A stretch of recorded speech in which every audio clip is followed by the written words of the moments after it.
Good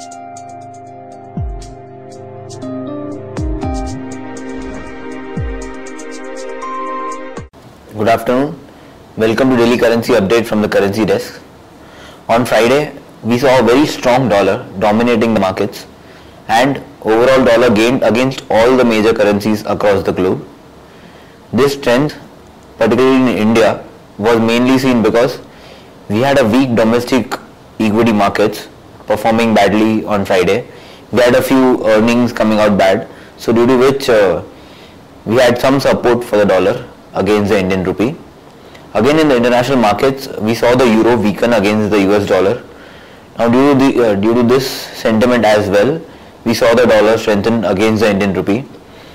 Currently, the US dollar is trading at around 54.30 spot, and it's near the near-term resistance of 54.40. So today, if it gives a close above 54.40, we could see the dollar rally further in the coming days. Again, adding to some support for the US dollar is the fact that we have a stronger dollar index today in the morning session, and this is going to add to the dollar support and put further pressure on the Indian rupee. There was another news saying that we had around $612 million of outflows in the past week. So this adds up to the fact that we had a weekly negative closing for the Indian rupee, and the dollar all in all remained strong throughout the week.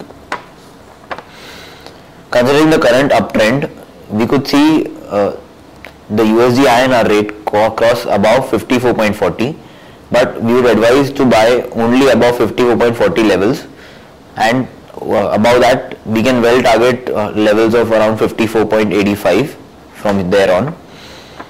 Coming to euro, we had a very statement driven market in euro on Friday.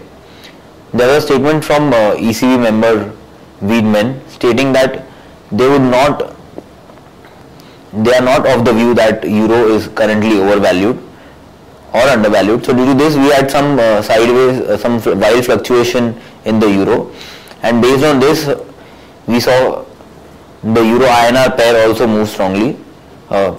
Intraday, we had a fall after that due to weak data.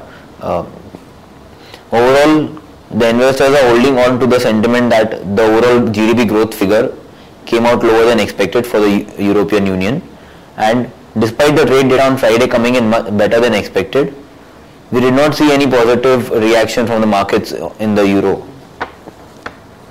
Currently, we expect the euro INR to trade sideways in the range of 72.15 to 72.98 levels in the February contract.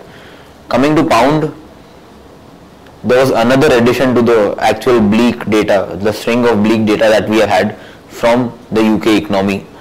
On Friday, we had the UK retail sales data, which is an indicator of the overall retail demand or the consumer demand from the economy, and this came in lower than expected. We had a very strong reaction from the markets that are expecting a slowdown and a downfall in the UK GDP in the last quarter, that was December ending quarter. So all in all, we saw the pound fall intraday, and currently it is trading at multiple month lows against the US dollar.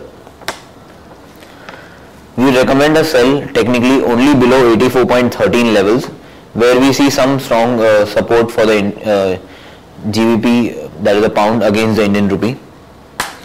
There is no major data from the UK economy today, and the US markets are also closed for President's Day. So in the international pairs, we would not witness any major movement. Coming to Japanese yen, the G20 meet remained silent about the currency wars and particularly the role that Japan has played in that.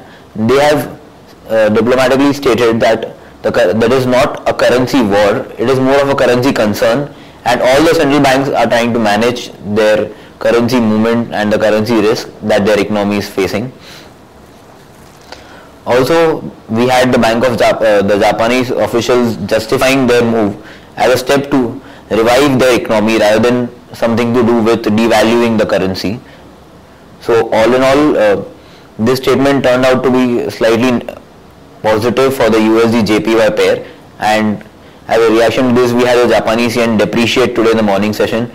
we had around 70 paise or more than 1% depreciation in the Japanese yen against the Indian rupee.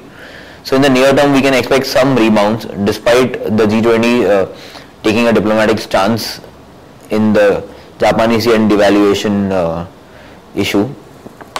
So in the near term, we would recommend to sell only below 57.56 levels in the February contract, not before that.